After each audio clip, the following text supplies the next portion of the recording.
All right, first off, give all praise, honor, and glory to Yahweh, Bashem Yahushai, Bashem Karkadash. Double honors to the apostles and the elders of GMS. Salutes and honors to the elect, all the brothers across the four corners who are enduring, and truth and sincerity in the women and children who follow. So this particular lesson I wanted to do today is on dealing with death in the truth. Because, of course, we know the scripture, which I'll go ahead and get it right now. I believe it's, bear with me. I believe it's Mark 4:11.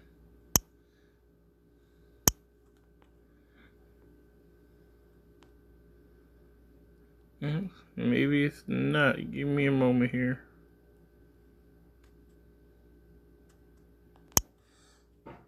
Here we go. It's actually Mark 9:1.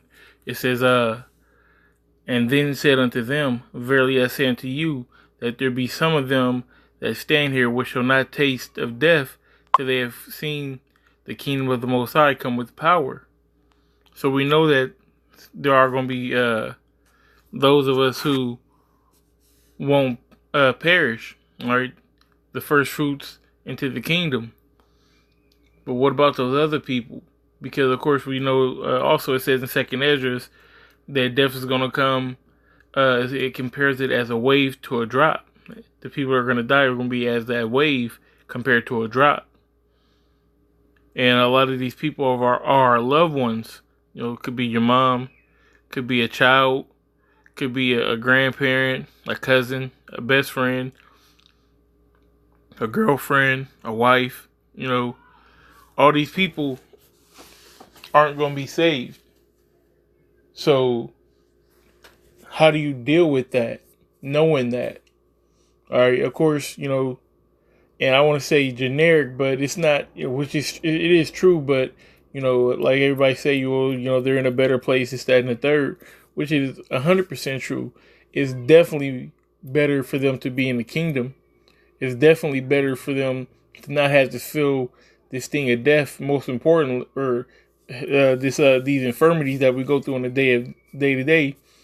But of course, ultimately, it's much better for them to be in the kingdom of heaven and not have to face this Jacob's trouble, a time that never was before. And, you know, with certain factions of people, it's going to be harder on them than on other people. If you're in your mid-20s and in shape, you know, got a little bit of experience, you know, you're going to last longer than someone who, say, 75 in a nursing home with very little mobility. That person is not going to last. So it's best that the Most High does take that person now, that they don't have to go through all that. So let me go back to my first precept, which is Sirach 22:12. It says, 7 days do men mourn for him that is dead, but for a fool, an ungodly man, all the days of his life. Because the Bible tells you how long you should mourn, because these, like I said, these people are going to die. You are going to lose family members in this truth. Does that mean you give up on the scripture, give up on Yahweh Bashem Yashai and turn your back on them? No. But that doesn't mean you don't mourn at all. Okay, it says 7 days do men mourn for him that is dead. So you get a week, okay, to, you know, be sad, to mourn, to, you know, remember that person's legacy and everything that they stood for and left behind. And then after that, you go forward with your life. You do what you need to do, especially in His truth. You can't let that person's death stop you up in His truth. But for a fool and ungodly man, all the days of his life, you know, a lot of people are affected and change character when, you know, they're faced with death. Back before the truth, I had a friend in the world, and his father died. And after that, he became a whole nother person. You know, so that death changed him to this day. But, you know, some other people, you know, they'll go through it and, you know, they don't want to be here no more. They might hurt themselves, attempt to commit suicide, starve themselves, do whatever it is they, you know, did for whatever reason. But that's foolish, you know what I'm saying? It happens. You got to get over it. You know, but you got to take, also, it's very important that you do take this time to mourn. Take this time to heal. Because you don't want to hold that with you. You don't want to carry it with you. And the residuals, you know, and like I said, I'm going to pull from the conversation that me and the elder brother in the camp, Ryber Moff, had. You know, when things like this happen, people have a propensity to go back to old bad habits. And then even when your heart, so-called, is healed, those bad habits that you revived come back. And that's not what you want. So it's always great, or it's a good practice, that when these tragedies do happen, that you turn to Yahweh Shem Shai and you go harder, man. You focus, put your focus, not to say you put your focus on the scriptures opposed to mourning. You know, it's a give and take, because you definitely have to mourn, but you should immerse yourself in the truth to block out those bad habits that, you know, when Satan see a entryway, he gonna take it. You know, we had a joke the other day, Satan the only one that don't honor the Sabbath, because he working 24/7, 365. You know, he'll get you on a Sabbath, on a regular day, don't matter, day 1, day 2, day 3. So it's always great, you know, to execute as a man of the Lord, you know, when you're in these times, and execute better, you know, dig down deeper, because Satan's going to be trying you. He sees that it's a crack in your arm, he sees that you're a little bit vulnerable, and he'll come to you. So definitely, you know, buckle down. It's a few more scriptures I wanted to capture. Let me see.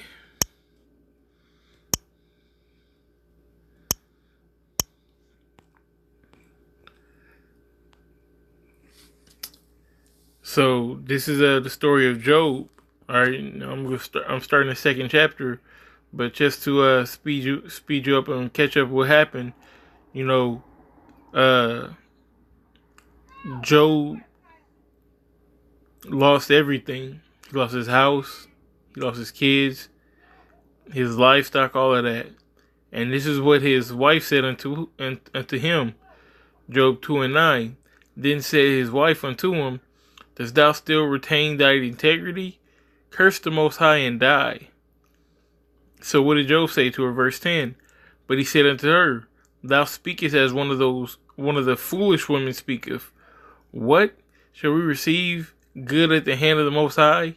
And shall we not receive evil? And all this did not Job sin with his lips.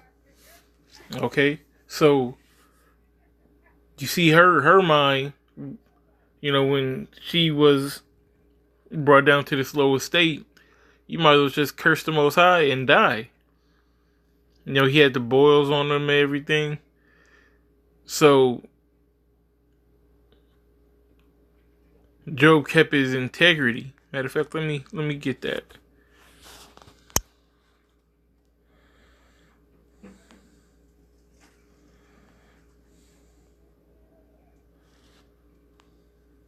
Strong's H8538. Tama. All right, so let me see. It says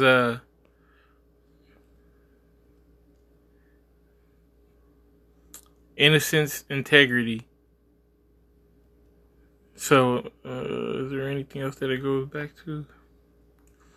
Integrity, completeness, fullness, innocence, simplicity, integrity, uprightly, perfect, perfection. All right, so being upright, man. In the midst of everything that's going on, he was still upright, you know. So that's how you got to be in character when you do lose these people. When you do lose someone that's close to you, your integrity should remain. All right, you got a set of laws that you govern your life with. In our case, the law, statutes, and commandments. You know what's right. You know what's wrong. You should keep that level of integrity. All right, and stay an upright man. Let me see. There was.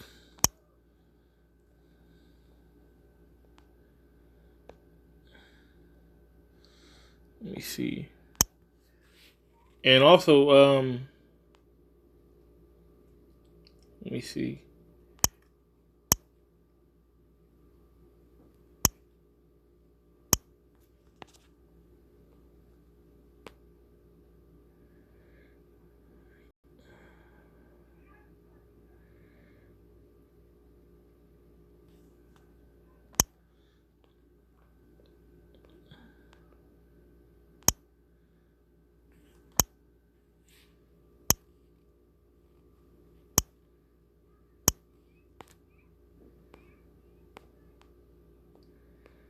Here it is. Luke 9:60. It says, "Let the dead bury their dead, but go thou." Let me start up a little bit. It says, Luke 9:59. It says, "And he said unto another, Follow me. But he said, Lord, suffer me first to go and bury my father. Yahushua said unto him, Let the dead bury their dead, but go thou and preach the kingdom of the Most High." So, in this situation, the Most High, it wasn't the time, for him to be worried about burying his father. You also got to recognize the times, because we are getting at the end. You can't be caught up in and letting somebody's death linger. Okay, in this situation, it was time right now to go. All right, so I'm not saying that you can't bury your grandma or something like that. Do the work. At the end of the day, still do the work. Let the dead bury the dead. Because like I said, to start the video, a lot of people are going to die. Most of your loved ones are going to die. But you have the grace to be chosen, Lord willing, to be a vessel for Yahweh Shem Yahushai. So you have to still execute the things that you are responsible for. Pushing out lessons, studying, doing the work on the highways. This is what you should be. This should be your daily conversation, so to speak. I'm gonna go ahead and get this last precept, and we're gonna end it right there. Let me see. I believe that's it.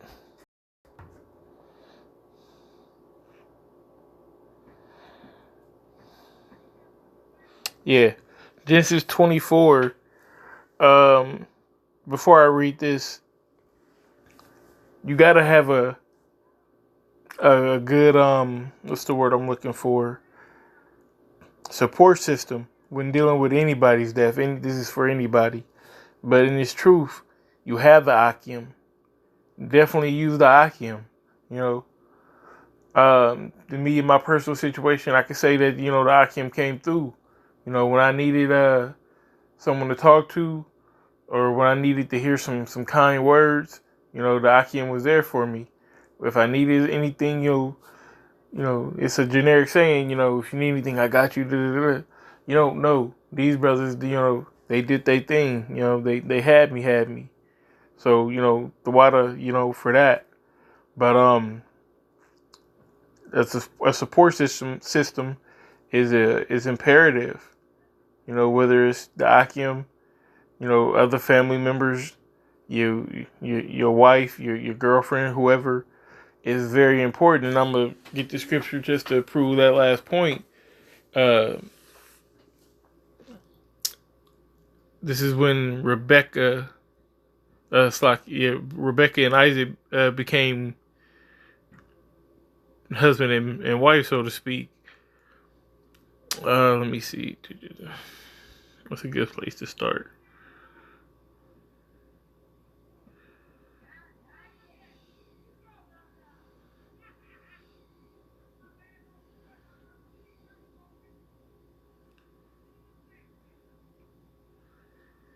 I'll just get straight to the point. It's Genesis 24 and 67. And Isaac brought her into his mother Sarah's tent and took Rebekah, and she became his wife, and he loved her, and Isaac was comforted after his mother's death. So Sarah had just died, and anyone, when they lose a parent, is going to be down. But in this time, he also got his wife, Rebekah. And it says that he was comforted after his mother's death. You know, he took her. So what did they do? Of course, you know, they had sex. It was a comforting thing for him. Which I'm going to revisit what I said earlier. Be careful. Because the devil, as a roaring lion, traveled back and forth seeking whom he may devour. You know, roughly paraphrased. If that's a weakness for you, if a woman is weakness for you, and it could drum up a bad habit or something, then just be careful. Yeah, a woman definitely can be a comfort for you in this time, but don't let it be a downfall. So with that being said, you know, I hope your brothers were edified. You know, if anyone, you know, lost anyone, I hope, you know, these words hit you and come to you and build you up, you know, through the spirit and the power of Yahweh Shem Yahshai. You know, so with that being said, I'm going to give all praise that's called halal unto Yahweh Bashem Yahushai Bashem Karkadash. Double honors to the apostles and the elders who rule well. You know, salutations to the elect, you know, and all the women and children who follow. Shalom.